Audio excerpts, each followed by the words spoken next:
européenne, Madame von der Leyen, qui porte sur les propositions adoptées aujourd'hui dans le cadre de la réponse de la Commission à la crise du coronavirus. Cette conférence de presse sera suivie un peu plus tard d'un briefing technique sur les différentes propositions et plusieurs des questions que nous avons reçues de nature plus technique sur ce paquet pourront y être traitées. Madame la Présidente, vous avez la parole. Yes, thank you. Good morning. In the present circumstances, fighting to save people's lives and to protect people's livelihood is the overriding mission of all public authorities across the European Union. And the Commission is doing just that. When Europe was freezing up with uncoordinated border closures and export bans, we acted to keep goods and keep personnel moving to where they were needed. That was the most urgent task, and I think that things are improving right now. In parallel, we moved to give the member states all the breathing space they needed to provide the necessary oxygen to their economies, their business, and the workers. So how did we do that? We put in place the most flexible state aid framework ever. It is unprecedented. And we triggered for the very first time the General Escape Clause. And this allowed a massive injection of liquidity into the European economy. The ECB launched purchasing programs, and the EIB provided a dedicated corona response to give loans to small and medium enterprises hit by the corona crisis. All of this has been done in record time, and it helped keep the European economy on its feet. But behind these big concepts are people. So today, besides liquidity and other support, we are introducing a new proposal to kind of preserve the vibrant heart of the European economy, and this is its skilled workforce. The lockdown paralyzed the demand and it paralyzed the supply. Many companies are now left with no income, and if we do nothing, they have to lay off their workers, their employees. And this has, as a consequence, when the engine will restart, when the world economy will restart, they will not have the skilled workforce they need to take the offers. So we will lose markets, and this will limit our recovery. And this is why we introduced today SURE. SURE is Europe-supported short-time work. It can mitigate the effects of the recession. It keeps people in work. It enables companies to return to the market with renewed vigor. The Commission will provide loans to those member states that need them to strengthen their short-time work schemes. These schemes now exist and are planned straight across the European Union, so SURE can benefit all member states who want to use it. We can mobilize 100 billion euros to do this, and this will be made possible thanks to member states' guarantees of 25 billion. And this is European solidarity in action. The structural funds can also be of help here to keep people in employment. We take out conditions to ease the access to European money. So full flexibility across regions, across priorities in every country. We recognize that member states are already investing massively to deal with the corona crisis, and therefore there is no reason to ask them for additional national funding. All of this will allow member states to access all the remaining funding that they are entitled to, and this very quickly. These are the central planks of today's proposal. We have also adopted other measures to help in particular fishermen and the most vulnerable in society. For those proposals to become reality, I count on Parliament and Council to act swiftly. This huge package we have today is our second step in our response to the corona crisis. To date, the European Union, that is the European institutions and member states, have mobilized 2,770 billion euros. And this is the largest answer to a European crisis ever given. But we need to start preparing the long-term recovery. And this will take a lot of strength and a lot of breath. And there, the European budget, the so-called MFF, is our strongest. It is our most important instrument. It is established. It is trusted by all member states. And it is accepted as an outstanding tool of investment and convergence. So I think the next European budget, as a central pillar, will have to embody our response to the corona crisis. Thank you. Thank you very much, President. We have received many questions. The first that we will take is from Ana Núñez Milara from Spanish television Telecinco. Has the European Commission talked with member states in order to be sure that it will get the 25 billion guarantee? Which country has shown interest in participating? And in this line, when do you expect this money will get to Spain or Italy? Well, I have first mentioned SURE at the European Council, so to all heads of state and government. In our last European Council, I am in ongoing contact with the heads of state and government, and indeed I followed up with some of them explicitly on the instrument of SURE. Those I've spoken to were interested, they were open, and they were positive, and this is important. So now we put forward our proposal. It will be discussed in the Eurogroup, and we're confident of quick adoption. Second question from Ep Ehan from the Estonian Public Broadcasting.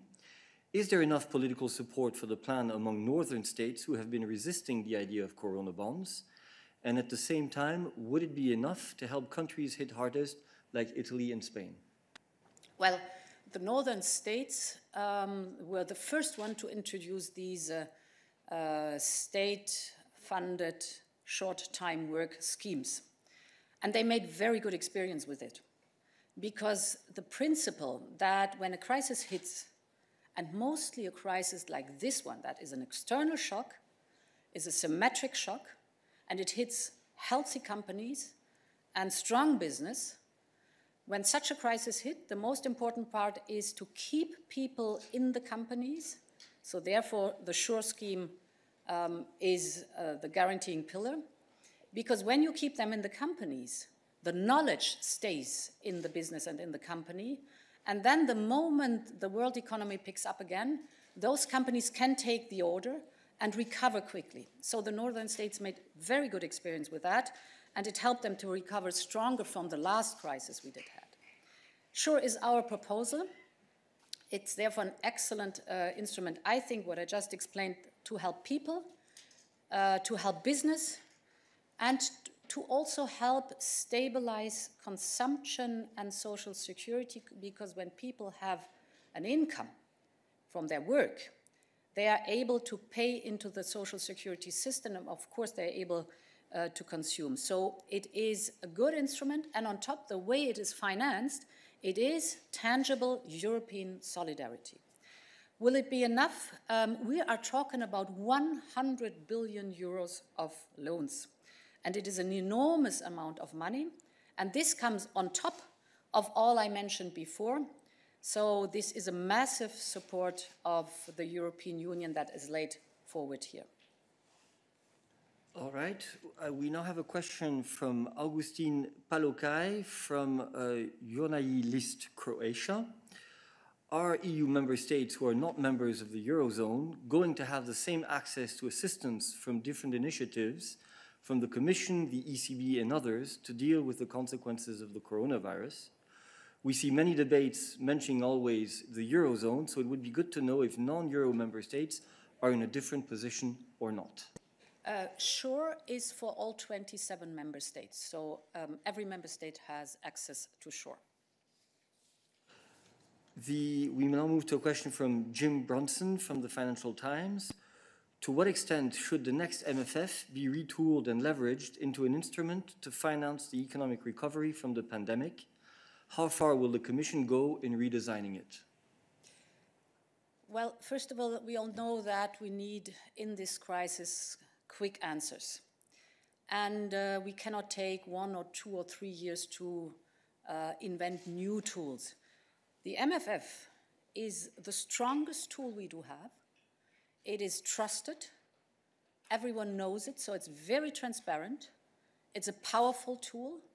It's an accepted tool by all member states and all heads of states and government. And indeed, we want to shape the MFF in such a way that it is a crucial part of our recovery plan.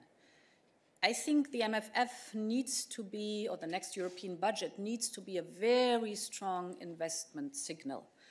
And I think the European budget is the best expression of solidarity and responsibility of member states.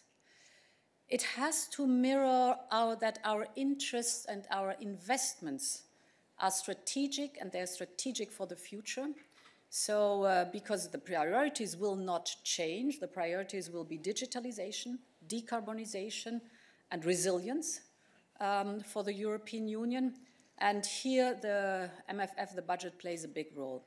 Many are calling right now for something which is called this Marshall Plan. Well, I think the European budget should be the Marshall Plan we are laying out together as a European Union for the European people. Thank you. We now have a question from Martin Kai, apologies if I'm not pronouncing it correctly, from Morgen Avisen, Jyllands-Posten, Denmark. The Danish government is preparing for gradually reopening society after Easter. Does the Commission believe that this is a good idea? Why or why not? And should reopenings of the different member states be coordinated and agreed on a European level? Yes, during the last European Council, the member states have tasked the European Union to prepare a coordinated approach to an exit strategy. Today it's too early to speak about that, but we have to prepare for stepwise reopening in due time. Therefore, it's the right time to think about it right now. The member states recognize that they should not repeat the mistake made at the beginning of the crisis. So we should develop criteria. We should develop a roadmap or path how to proceed in the exit strategy. Of course, there will be different timelines for different regions. So the spread of the virus will be important. The capacity of the ICU beds will be important. The reinstalling of supply chains will be important. And you can hear from my words that for that we need a coordinated approach on a European level together with the member states. We now move to another issue on which we received questions, and it concerns the rule of law. The first question is from Quentin Arias from the Washington Post. You released a statement on Tuesday calling for EU member states not to undermine the rule of law while they are tackling the COVID-19 outbreak. Do you think the Hungarian coronavirus bill undermines or not the rule of law, the separation of powers and press freedom? And did you talk to the Hungarian Prime Minister Viktor Orbán to raise your concerns about this?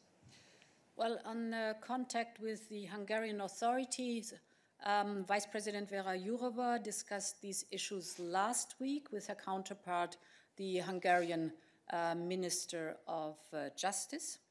Yesterday in college, we discussed the emergency measures in all member states, including Hungary.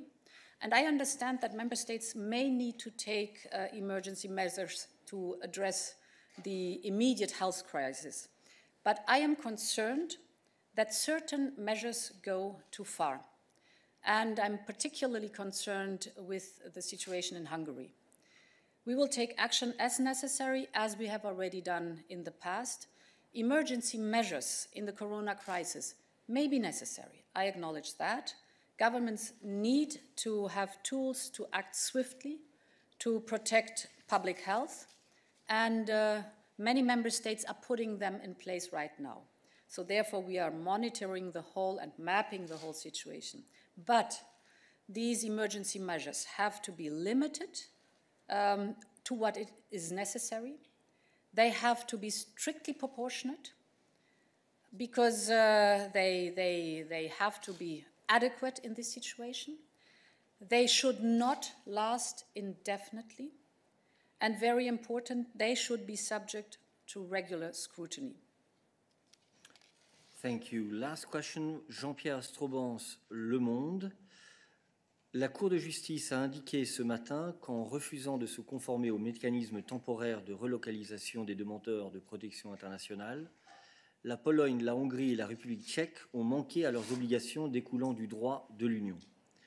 C'est a priori une victoire pour la Commission. Quelle suite compte-t-elle donner à cet arrêt? Son futur pacte pour la migration maintiendra-t-il dès lors de telles dispositions? So the backdrop of those cases is the 2015 migration crisis. The relocation decisions adopted by the Council at that time were intended to support Italy and Greece. All member states were required to participate in a temporary relocation scheme. Hungary, Poland, and Czechia did not, and today the court found that, as a consequence, they did not fulfill their obligations. This ruling is important. It is referring to the past, but it will give us guidance to the future. The court is very clear about the responsibility of member states, and we are now working on preparing the Migration Pact. So Vice President Skinas and Commissioner Johansson have met all their counterparts in the member states. They have had consultations with the European Parliament, and we will now be putting forward this pact after Easter. At the moment being, we are putting all the pieces that are necessary together.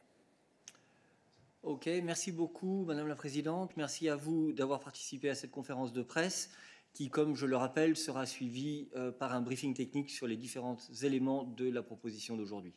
Merci.